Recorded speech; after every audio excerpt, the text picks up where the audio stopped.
Welcome to the Simply Authentic podcast with Angie and Tonya, where we hope to inspire you to dream big and push past your fear, empower you to take charge of your own life, and challenge you to be the most authentic self you can be.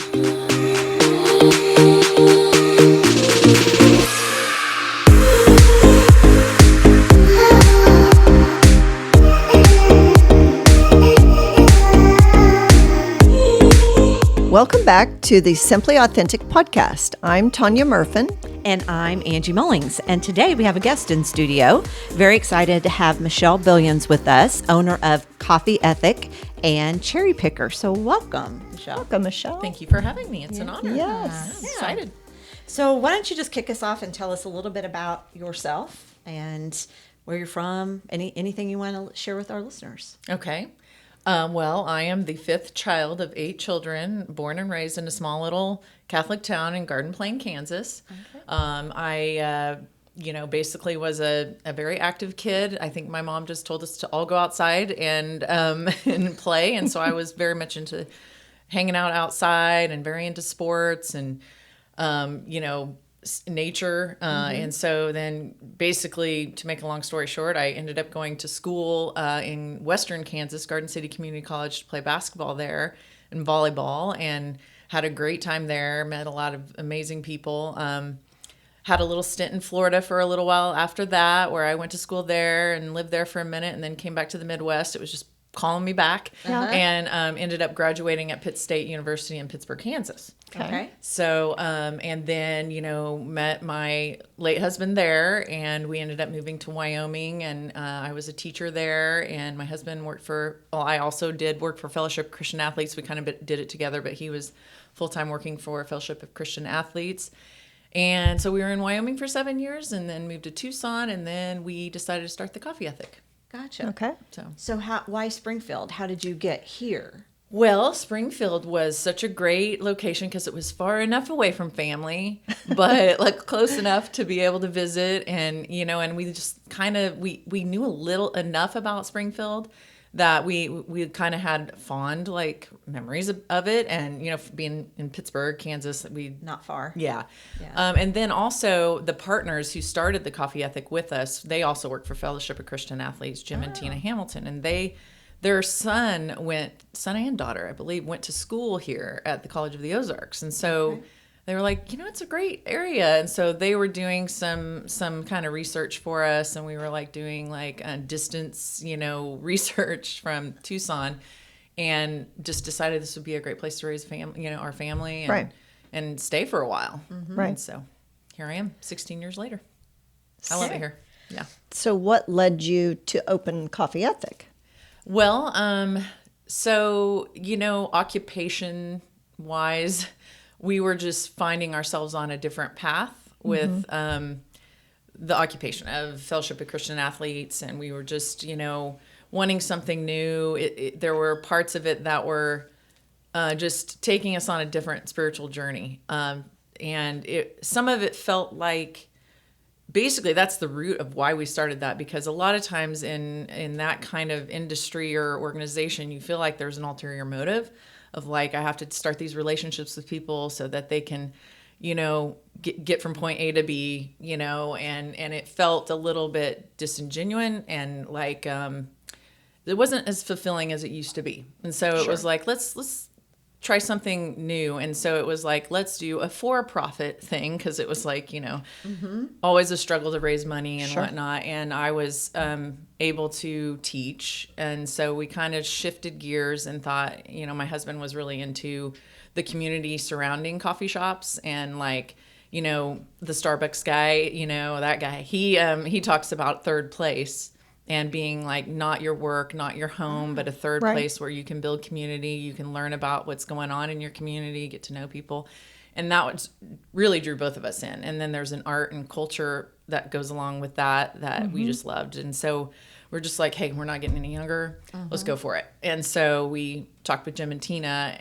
They were kind of already over here, and we started working together, formulating a business plan and getting that going. 2007. So 2007.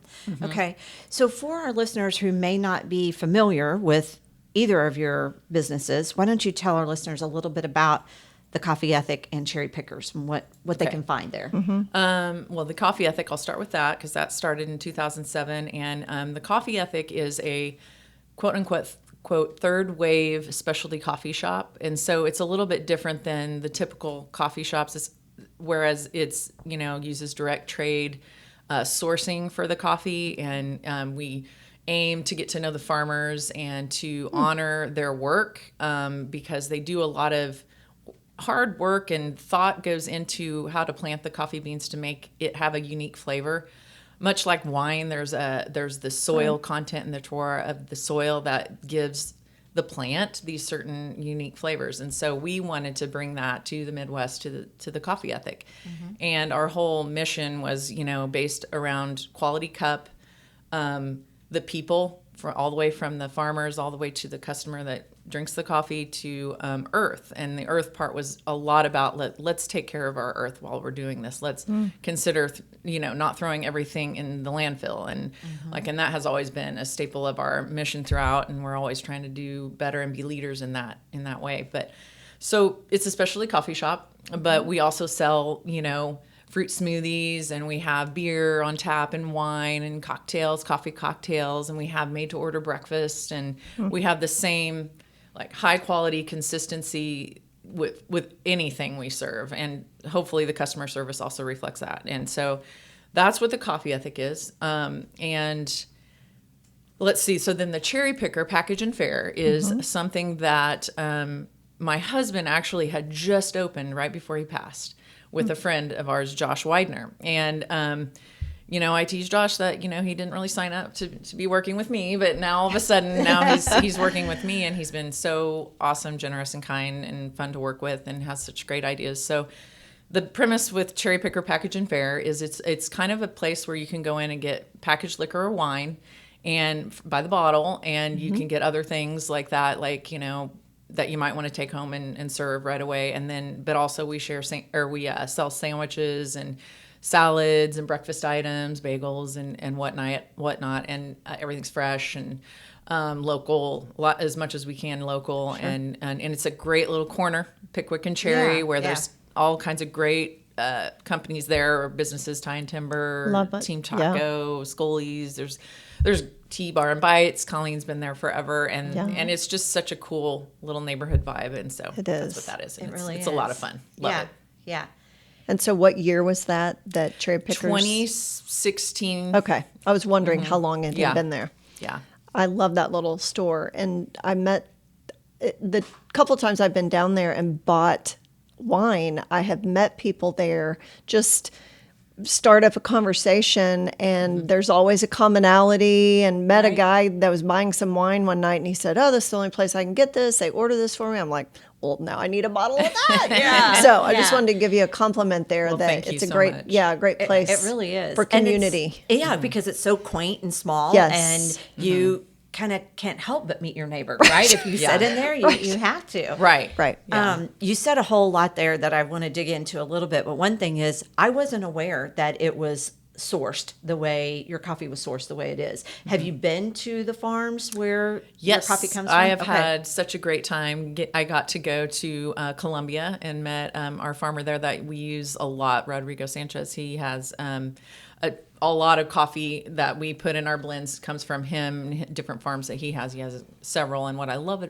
I won't go on about him as a farmer, but he's amazing. And so I got to go to Colombia, and then I recently went to Panama and Costa Rica, and still working on getting that coffee here for you all to enjoy.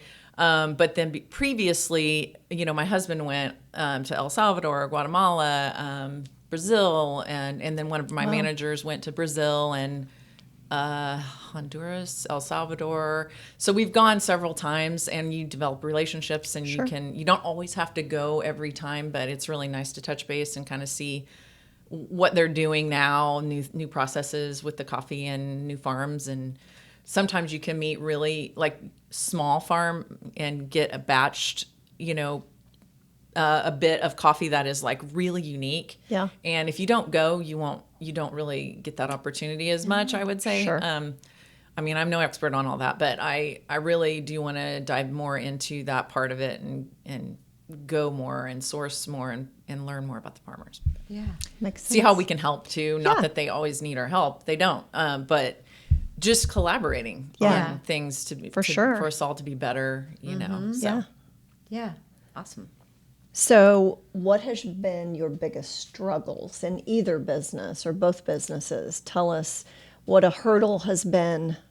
Okay, well, besides the fact that, you know, in 2016 I had to I wasn't really involved in our the operations of the Coffee Ethic. Sure. At that point I was working another job Okay. in 2016 when that all happened. So that was a hurdle and I don't know if that's what you're talking about, but that was the biggest hurdle that I've ever had to tackle. So, And- for our listeners, your husband passed away. Yeah. Unexpectedly. Didn't. Right, Correct? at 44 in Yeah. 2016, and so it was a huge shock, and just, you know, you dream about these things, and you think about, oh, that would be the worst thing that could ever happen, and that was like my reality, and it was just shocking and very hard to deal with my children, you know, being so young and whatnot, and so you're just like kind of dealing with that, and then you also have this business to run and deciding to keep it or not, and all that, and so. That was the biggest hurdle. I mean, and if you want, I can go into more detail on that. I mean, Well, I'm curious. You were working another job, so how familiar were you with the businesses at that point? I was pretty familiar with the path in which the Coffee Ethic was going on and what we wanted to do and the brand and, you know, and the mission and everything. But it was the finances and the business plans and the day-to-day operations and you know, things that you don't think about. And maybe some of the listeners you know, I wish somebody would have said, oh, when you pay your liquor license, not only do you have to pay state and county and state, you have to pay 3 of them. You know, and I thought I paid it. And, you know, this is just one very practical example. Yeah. I thought, oh, I paid that already. So I kind of disregarded because there's so much going on. Right. The other ones that were sent to me, I was like, oh, I already paid that. And then it's like, no, you're late on, you know, your county fee, you know, licensing and all this. And little things like that you wouldn't know unless you're involved, you know, day to day. So I didn't know a lot of the day to day, and I had to kind of just dive into it. Granted, there's this, you know, my husband was a different brain and a different thinker than I am. I'm way more creative, abstract thinker, random thinker, and verbalizer. And so he was much different. He tackled that differently. So I just wanted to restructure all of that so it made sense for me. Yeah. So that was a big deal. That took me a long time to get that all figured out. Yeah. Yeah. So I guess my question is, what did you learn or how did you grow during that time? Were there things, you said you had to change the day-to-day to make it make sense for you. Was there anything else that you had to tackle or handle during that time? And what did you learn from that? Oh, gosh. Well, I mean, a lot of it was inside of me, thinking okay, can I really do this? Afraid, you know, that I couldn't do it, and feeling like I was an imposter in my own business, and like not knowing how to answer questions that people might, you know, bring to me, and feeling like inadequate in the position. That was a big thing. And then there were things like that I felt like really I couldn't go on unless I had a plan for like relationships and culture within the company. And I have had to learn the hard way on some things, you know, and I think the biggest lesson I have learned is to be completely transparent as much as you can. And I listened to a lot of Brene Brown during this time, like leadership stuff, and super helpful. And she has a quote called "Clear is kind and unclear is unkind." And she talks a lot about that, and it really hit home. And I was also reading a book that talked about business stuff, and I was trying to rewrite the business plan, and there was a whole topic on what they called issues. And, you know, you think of issues as like a negative. And for a while I did think of that. And so whenever I had a conflict or something that I had to address with an employee or whatnot, I just got such anxiety, and I just put it off until it just built up. And that was not good. Don't do that. Right. You know, and it took me going to my therapist for a while she says, well, why does it have to be a conflict? And why can't it just be, getting you guys in alignment again? And I really took that to heart. And I try to preach that to my staff too, is like, we're out of alignment. Something's not, on the tracks the right way. And, and so we just need to get back on the tracks. And if you see it that way and not as like this conflict that you have to resolve necessarily, it really helped me not be so anxious about confronting things, Yeah. So that was nice to get that plan in place and I've been doing that ever since, and it's been way better.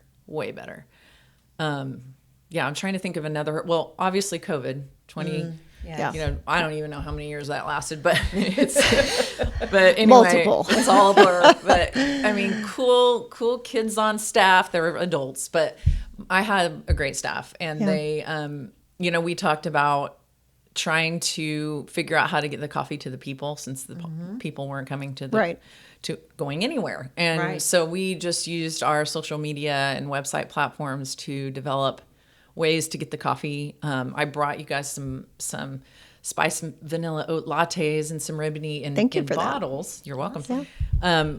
And that was a significant part of us staying relevant and just staying top of mind for our audience and our customers. And we just went out in a van, and we took orders through Square, real easy on the phone. We could take orders. We didn't even have to look at anyone. We could drop it off on the porch, and they could pay us via the phone. And we were off on our way, and they were happy drinking their caffeine and getting their caffeine and dealing with their kids and probably educating them, on the fly. I don't know. But, and so that was really fun to do. And we kept those bottles since, and we're really trying to develop that more. But, that was a big thing. And then just, being up to date on all the federal government, aid that was available. I was like all over that, because I knew that I need to pay my employees. I didn't want them to leave. And so I got all over that, and I applied for everything I possibly could and received a good amount of aid that really, I wouldn't be in business if it weren't for that.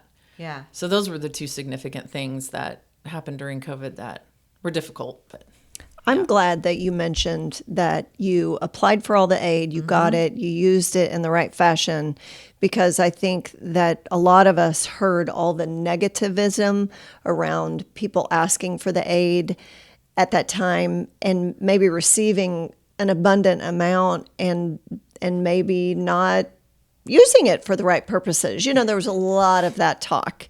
So I appreciate you sharing that part of it.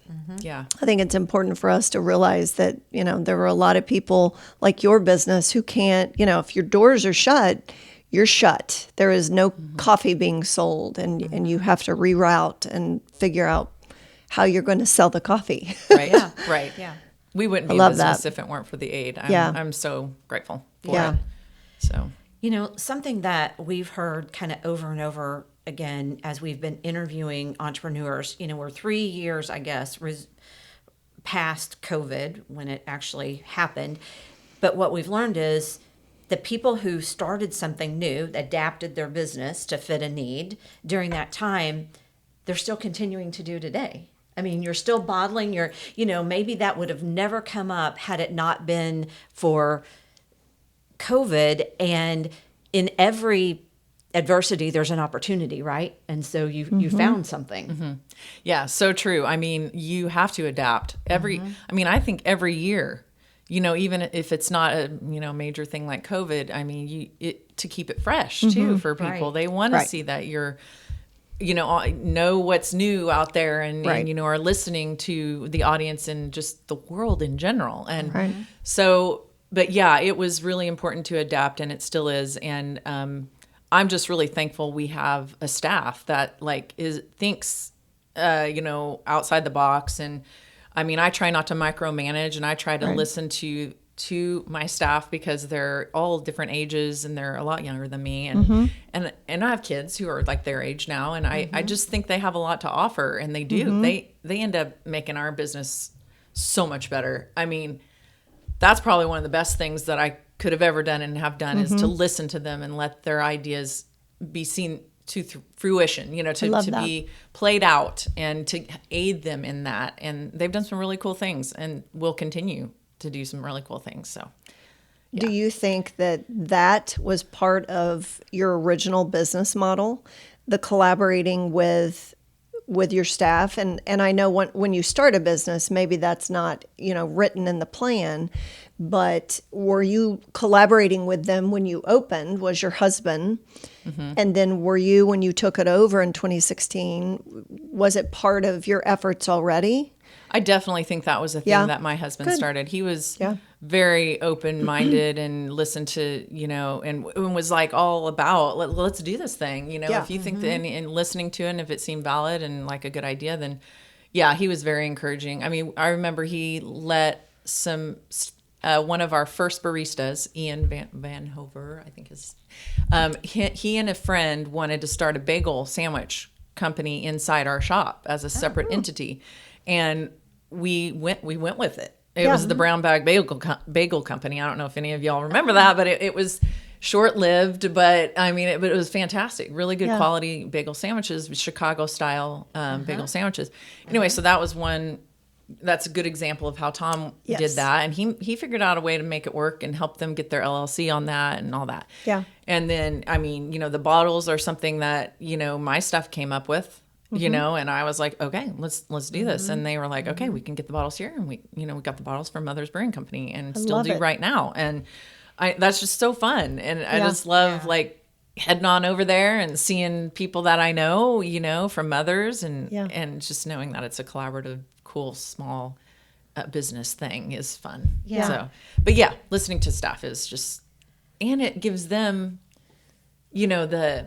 the buy-in, and like feeling like they matter because they do. Agree. I couldn't, I mean, they do so like they're the most important part of the business, and they're all the cogs that I need to keep this thing moving. But anyway, so that's been really fun. I love it. I think that's another thing that we've heard over and over again amongst the entrepreneurs that we've talked to is this idea of collaboration. I think the most successful people we've talked to have been people who are willing to listen to people on staff because not all of our ideas as business owners are the greatest, right? Right. I mean, if we want to be honest, we have some great ideas, but some of those ideas come from others. And I think it's a great testament. And it seems to be another common theme. Agree. Yeah. That's cool to hear. Yeah. It really is. Do you find yourself, or have you ever, calling other local coffee companies or something unique like Cherry Pickers? Do you have other friends who own other businesses that you collaborate with?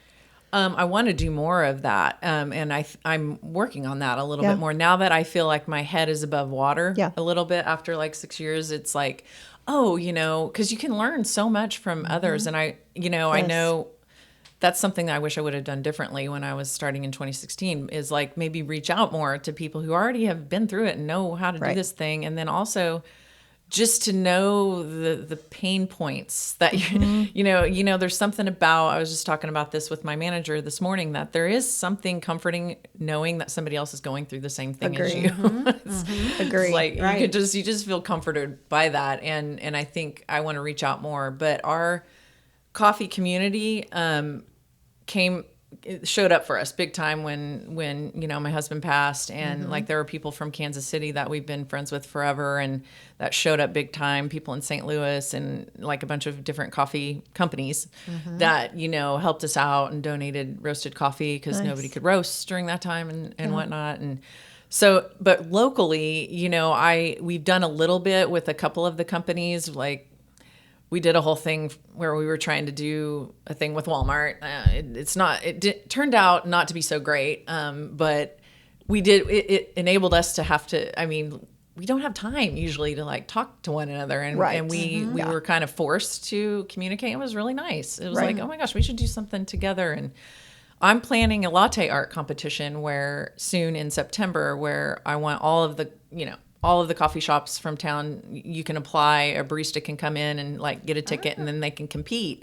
And you just have a good time. Sounds like fun. Yeah, you make it goofy, and we used to do those back in the day before COVID, the pre-COVID times. Yeah. And so we want to do that soon and have a little party and invite all the local coffee shops and their baristas to come in. And So that's something I am working on doing a little bit Good. more of. So. Yeah. Good for you. Yeah. That's awesome. What's it like to be a part of the downtown Springfield, Missouri community? Well, why don't you guys tell me what you think? Well, that's interesting. We do a little episode called In the Neighborhood, and we were in the Coffee Ethic. This was a few weeks ago. Yeah, okay, and started there. yeah, we started at the Coffee Ethic. I'm not a coffee drinker, but I love the atmosphere of coffee places, of coffee shops.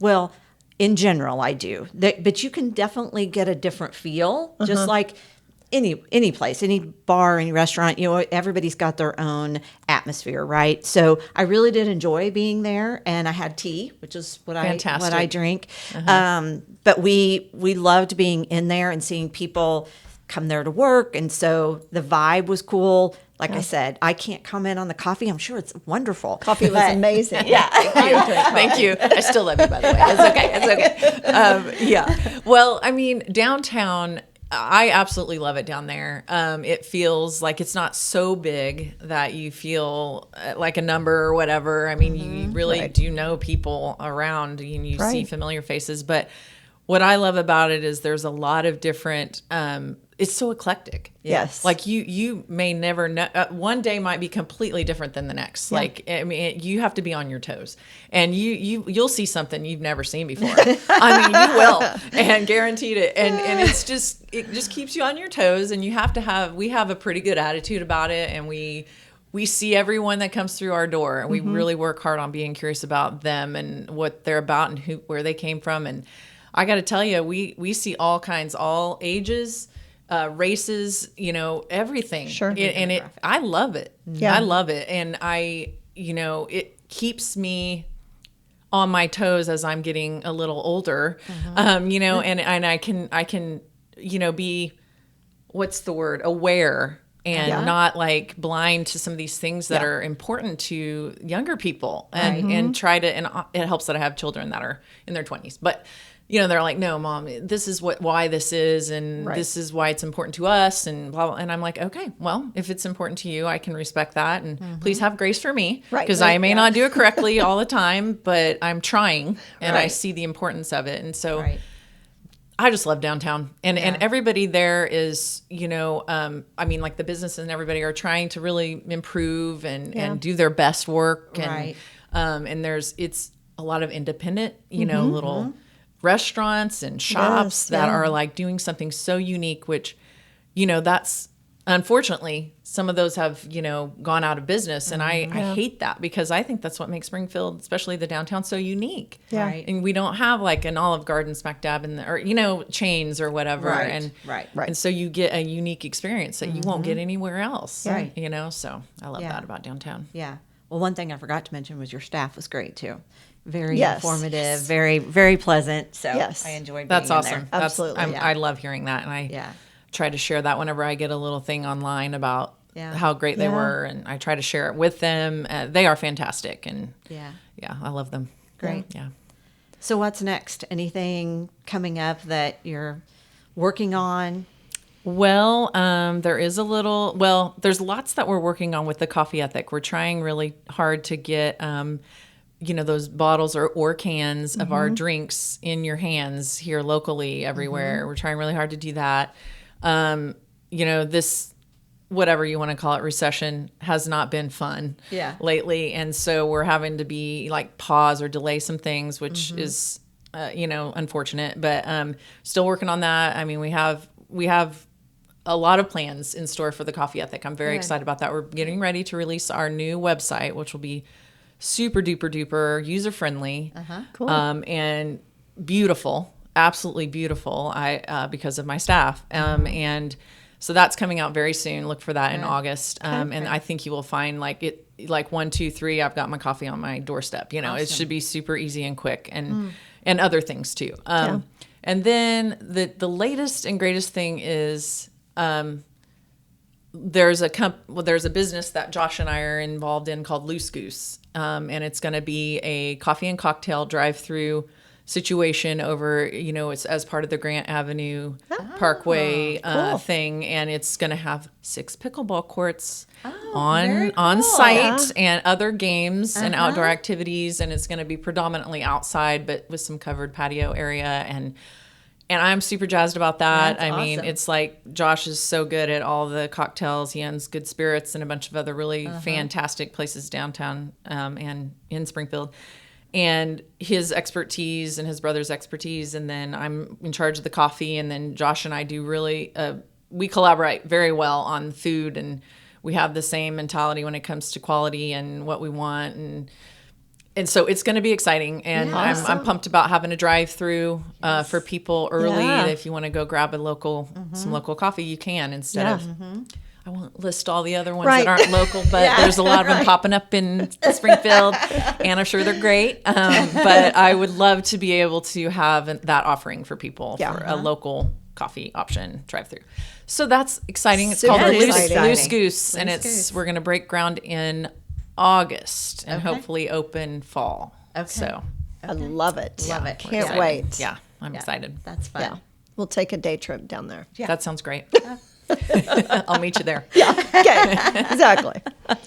Well, we'd like to wrap up our podcast with a potential crazy real estate story that's happened in your lifetime.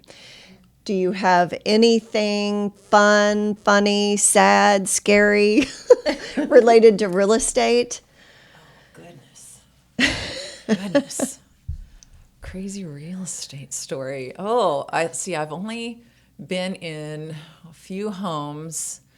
Oh gosh. I'm trying to think. A crazy real estate story. Not everybody has one. Yeah. So if you've always had good experiences as our day job, we I'll would tell you appreciate this that. This is a little, I hope this is okay for this podcast. So when we were in Wyoming, there was a house that we really wanted to buy, and it was like foreclosed, and it was like, you could tell they had like kind of messed it up. I mean, there was animals living in one area, and it was really messy, but the price was right, and it was our first home. Right. And I went in one of the bathrooms, and I was like, what is that in the vent?